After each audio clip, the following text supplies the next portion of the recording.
salah itu ya. Maklum, udah tua ya.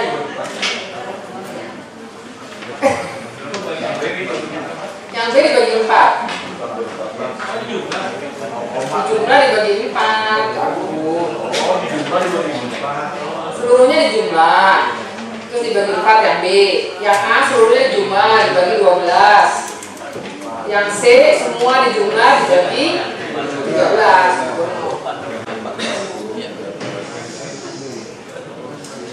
Baik, kalau sudah selesai Bapak Ibu sekalian, saya tidak akan tanya satu-satu.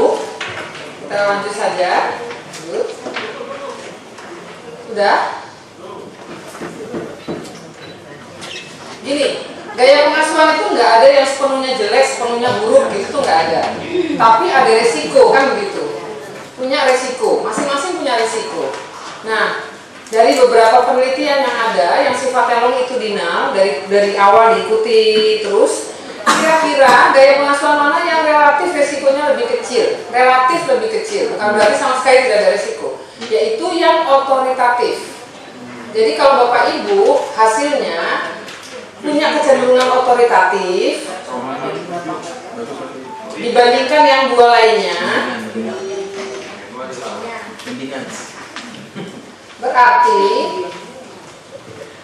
potensi Bapak Ibu untuk mendukung situasi yang meminimalisir risiko lebih besar. Begitu ya Bapak Ibu ya. Kan risiko selalu ada ya. Kita kan nggak bisa memilih karakter anak yang seperti apa, segala macam ketubuhannya bagaimana, dan kan kita nggak bisa milih. Lingkungan juga kadang-kadang kita berada dalam lingkungan yang kurang berkenan lah gitu ya, kurang positif. Tapi bisa kita minimalisir dengan gaya pengasuhan yang otoritatif, yang tidak selalu mudah untuk kita munculkan. Jadi kalau ini nanti Bapak Ibu sudah dapat hasilnya, silakan untuk menjadi bahan apa istilahnya? Introspeksi sendiri, hal-hal yang seperti apa yang kira-kira perlu saya kuatkan, gitu ya. Kemudian konsistensi dalam menerapkan aturan dengan tetap memberi peluang bicara, adanya sistem reward yang jelas. Maksudnya apa Bapak Ibu? Sistem reward yang jelas bisa membantu yang bersangkutan mengeluarkan dopamin yang alamiah tadi. Jadi gini, kadang-kadang kita disuruh belajar kenceng banget. Begitu dapat sesuai dengan apa yang diinginkan, sikapnya orang tua begini. Ya sudah seharusnya tuh ya kamu masuk UI. Nah, Bapak Ibu masih salah.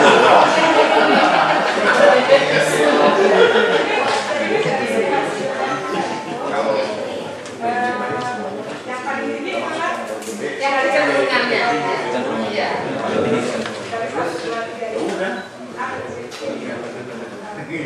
Masalahnya, iya. Kan tadi ya, tidak ada yang sepenuhnya jelek, tidak ada yang sepenuhnya bagus. Nanti kita sampai ke sana. Kita model dulu ke sistem reward tadi.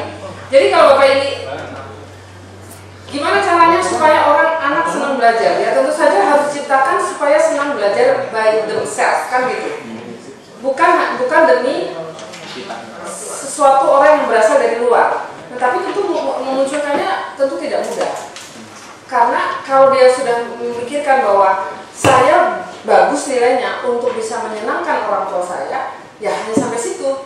Jadi banyak kan cerita-cerita begitu selesai, ijazah diserahkan pada orang tua. Sekian dan terima kasih. Kan itu yang minta, sampean yang minta saya, gitu ya. Jadi ini yang jadi persoalan seperti apa. Nah, jadi sistem reward itu harus jelas supaya dia yang alamiah tadi muncul dengan lebih baik. Kemudian dukungan keluarga jelas, harapan atau cita-cita orang tua atas anak yang positif dan realistis. Banyak dari kita masih terjebak kepada pola yang mainstream, sehingga ketika orang tuanya katakanlah jurusan eksakta, ingin anaknya juga eksakta, atau sebaliknya dan sebagainya. Jadi pilihan-pilihan, ada anak yang maunya jadi chef, orang tua chef nggak perlu belajar, kamu belajar sama bibi aja udah jadi chef. Menghina ini ya, lanjut. Padahal itu harus belajar juga. Nah, sebentar ya Mbak Fandri ya. Sejauh mana pola asuh berpengaruh? Tadi yang saya bilang, kalau remaja itu memulai segala sesuatu itu termasuk hal yang baru adalah wajar.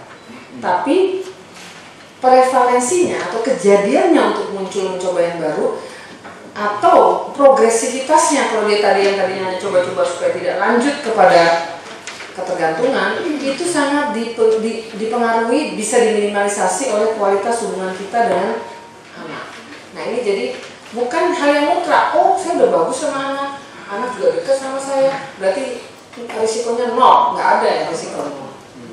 Selalu tetap masih ada risiko, tapi kita minimalisasi. Lanjut.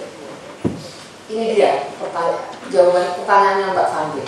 Apa sih yang jadi persoalan? Kalau kontrolnya tinggi, kehangatannya rendah, maka kita sebut sebagai otoriter. Risikonya lumayan tinggi, terutama kalau kita dianugerahi anak-anak yang memang by nature-nya berisiko. Anak berkebutuhan khusus, anak dengan karakteristik yang cranky dari awalnya, yang cenderung depresif, atau yang sensation seeker. Wah, dari kecil, atau dengan gangguan otak karena terlalu lama di jalan lahir sehingga hipoksia dan sebagainya, mengalami kekurangan oksigen sehingga otak sempat tidak berkembang dan sebagainya. Pola otoriter sangat berisiko tinggi pada kondisi yang seperti itu. Makanya kalau dulu ada orang bilang, saya dulu, ya kan, dididik oleh orang tua yang otoriter dengan disiplin yang sangat tinggi tanpa bicara terlalu banyak. Kenapa bisa berhasil?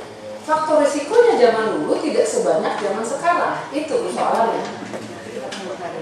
Ya. Kemudian kalau kontrolnya rendah, kehangatannya rendah, cuek, kita sebut namanya laissez-faire. Belum mau tumbuh kek, enggak kek. Biasanya yang terjadi pada pasien-pasien saya ini kombinasinya begini. Ibunya permisif, kontrolnya rendah tapi kehangatan tinggi. Ya dek, ya mas, kakak, dan sebagainya. Semua oke, semua everything is going to be alright dan sebagainya ya. Kenapa ibunya begitu? Karena ketidakpedulian ayahnya. Ayahnya, saya sudah kasih makan, sudah saya penuhin semuanya, ya sudah, mau apa lagi? Ada pertanyaan kayak gitu kan? Kan saya sudah berbuat pada sesuatu kepada Anda. Sampai hari ini pun saya kerja juga demi Anda. Biasanya anaknya jawab, emang saya minta Pak. Kalau anaknya bisa ngomong begitu tuh. Ya. Ini yang paling sangat berisiko adalah yang ini. Tidak ada kontrol dan tidak ada kehangatan. Tidak ada komunikasi sama sekali. Itu yang paling berisiko. Yang ini yang paling aman. Walaupun bukan berarti risikonya menjadi nol. Kira-kira gitu Mbak Fanny jawabannya. Lanjut. Nah, jadi dalam proses otoritatif, norma nilainya jelas, tetap ada peraturan Bapak Ibu, tapi memberi peluang bicara. Ibu nggak pengen kamu pulangnya malam, berarti boleh pagi.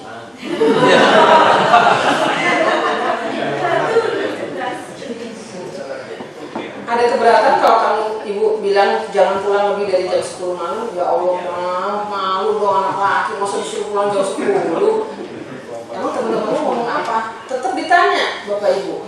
Nggak terus pokoknya jam 10. Dia bilang jam 12 sama.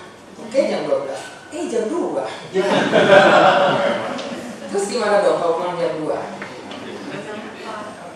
Kamu tidak janji pulangnya jam 12. Jangan ditegur saat itu juga. Nanti ada 5 pertanyaan sebagai seorang tua. Kalau memang Bapak Ibu sangat sekali emosi saat itu, lebih baik tidak melakukan teguran apapun saat itu juga. Tunda lebih dahulu sampai emosi turun. Komunikasi dua arah atau memahami perasaan anak. Lanjut. Ya. Jadi proasu yang bisa mencegah penyalahgunaan secara spesifik, Brooke itu mempelajari pada beberapa keluarga dengan diikuti jangka panjang kehadiran orang tua secara fisik dan psikologis. Banyak orang bilang mengatakan gini, yang penting kualitas daripada kuantitas. Yang benar yang mana? Tapi tuntutan hidup gila-gilaan deh.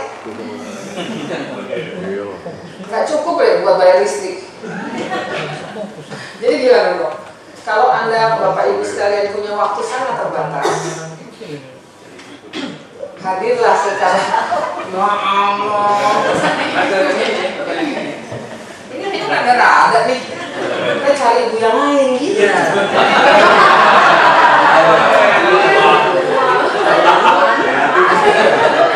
Jangan ngajarin yang lebih muda ini lihat ya.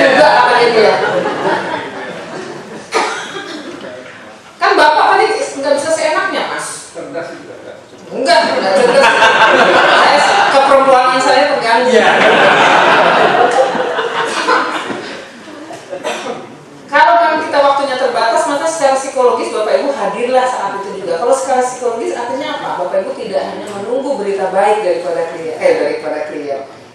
anak, melihat apa situasinya, ada masalah apa di rumah, ada masalah apa di sekolah, ada masalah apa di teman-temannya. Yang terjadi adalah ketika anak pulang, dia bilang, saya kok kayaknya nggak bisa ditemenin ya sama teman-teman saya. Jangan-jangan tuh hanya perasaanmu saja. Anda tidak hadir secara psikologis. Pengalaman anak subjektif dan valid. Sekali lagi valid, artinya ya dia yang merasain. Nggak bisa pakai ukuran kita sebagai orang tua.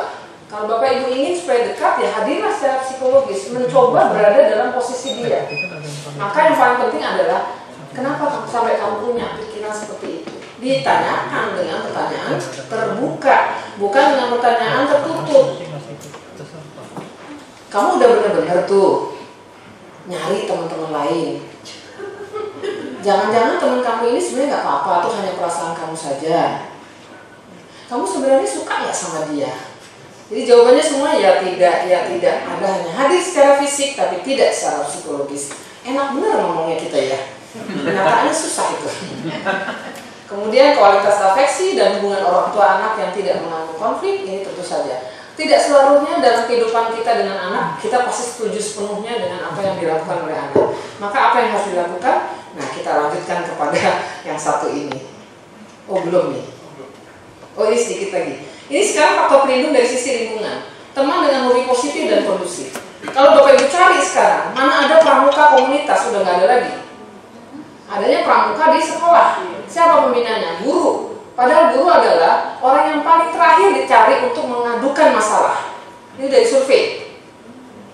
Sayangnya begitu. Nggak tahu kalau guru sekarang, itu survei tahun 90-an sampai 2000. Jadi guru BP sekalipun tidak dicari oleh anak ketika dia punya masalah. Mungkin ada sesuatu sistem yang kurang pas. Sekarang mungkin beda, karena sudah berubah ya, sudah bukan lagi IKIP, barangkali sudah ada muatan-muatan ilmu yang berbeda dan sebagainya. Kalau pramuka komunitas, apa sih yang keuntungannya? Pramuka komunitas itu anak punya teman dewasa di luar orang tuanya, sehingga dan positif. Jadi sebenarnya nih adanya iluni UIN Bapak menggantikan pramuka itu.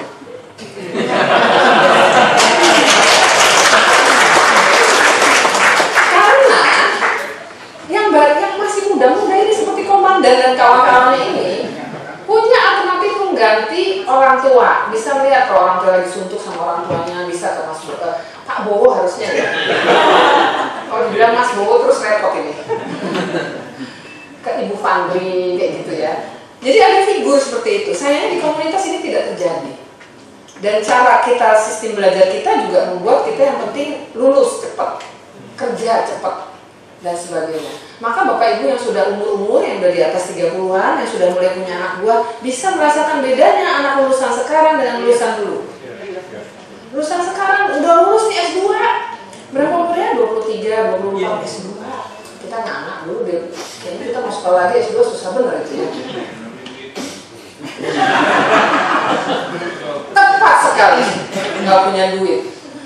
23 tahun yang dia tanya biasanya diantaranya loh ya, sikapnya, norms-nya, value-nya, imbalannya apa. Kalau di situ kerjanya harus konkret dan sebagainya.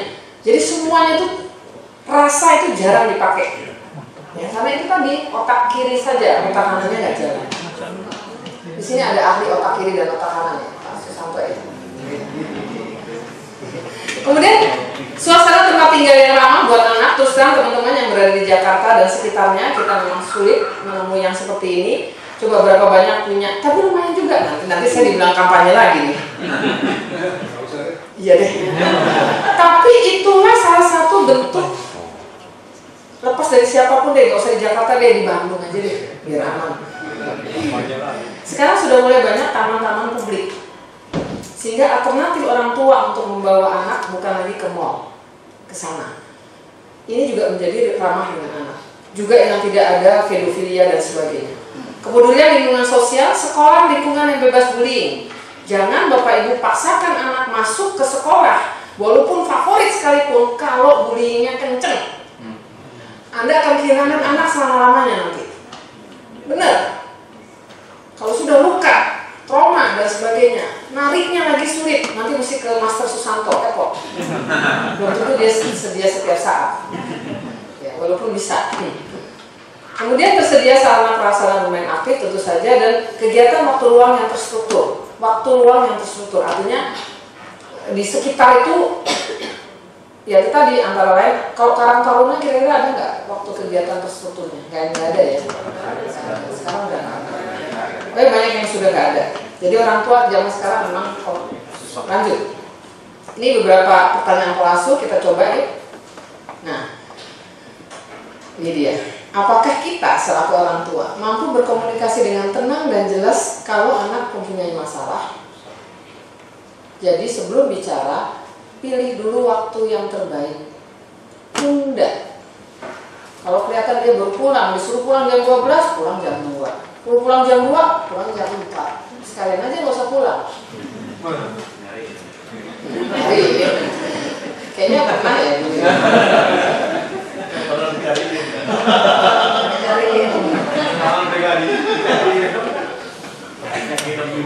Yang kedua, pastikan bahwa kita selaku orang tua bisa fokus sepenuhnya pada proses konten komunikasi yang dilakukan, bukan kepada hal-hal yang lain-lain. Karena kita biasanya kasih jembatan kelega itu, dia ngomong, kita mikirin yang lain, jangan-jangan ini, jangan-jangan itu, jangan-jangan sono dan sebagainya. Akhirnya meledak itu, kita akan keluar tuduhan. Kemudian pastikan kita memiliki rencana yang jelas. Kalau Bapak Ibu ini ngomong, sebenarnya tujuannya apa sih? Ya ke situ tujuannya. Itu sebabnya, Bu, gimana caranya? Mbak, gimana caranya sih bisa ngomong seperti ini kalau kita lagi emosi? Makanya kalau lagi emosi jangan ngomong. Gampang ya? Sebenarnya sih itu, gitu aja. Konsolidasi segenap pikiran sebelum mendekati anak, tenang dan sabar, lanjut. Yang kedua, ini dia beberapa hal yang kita coba tambahkan di sini. Bertanya dengan pertanyaan terbuka, bukan interogasi. Kalau dia pulang malam, maka tunda dulu, biarkan dia tidur dulu. Jadi emosi juga tidak naik, kita juga tidak emosi. Walaupun sebenarnya kita nggak bisa tidur terus malam nanti.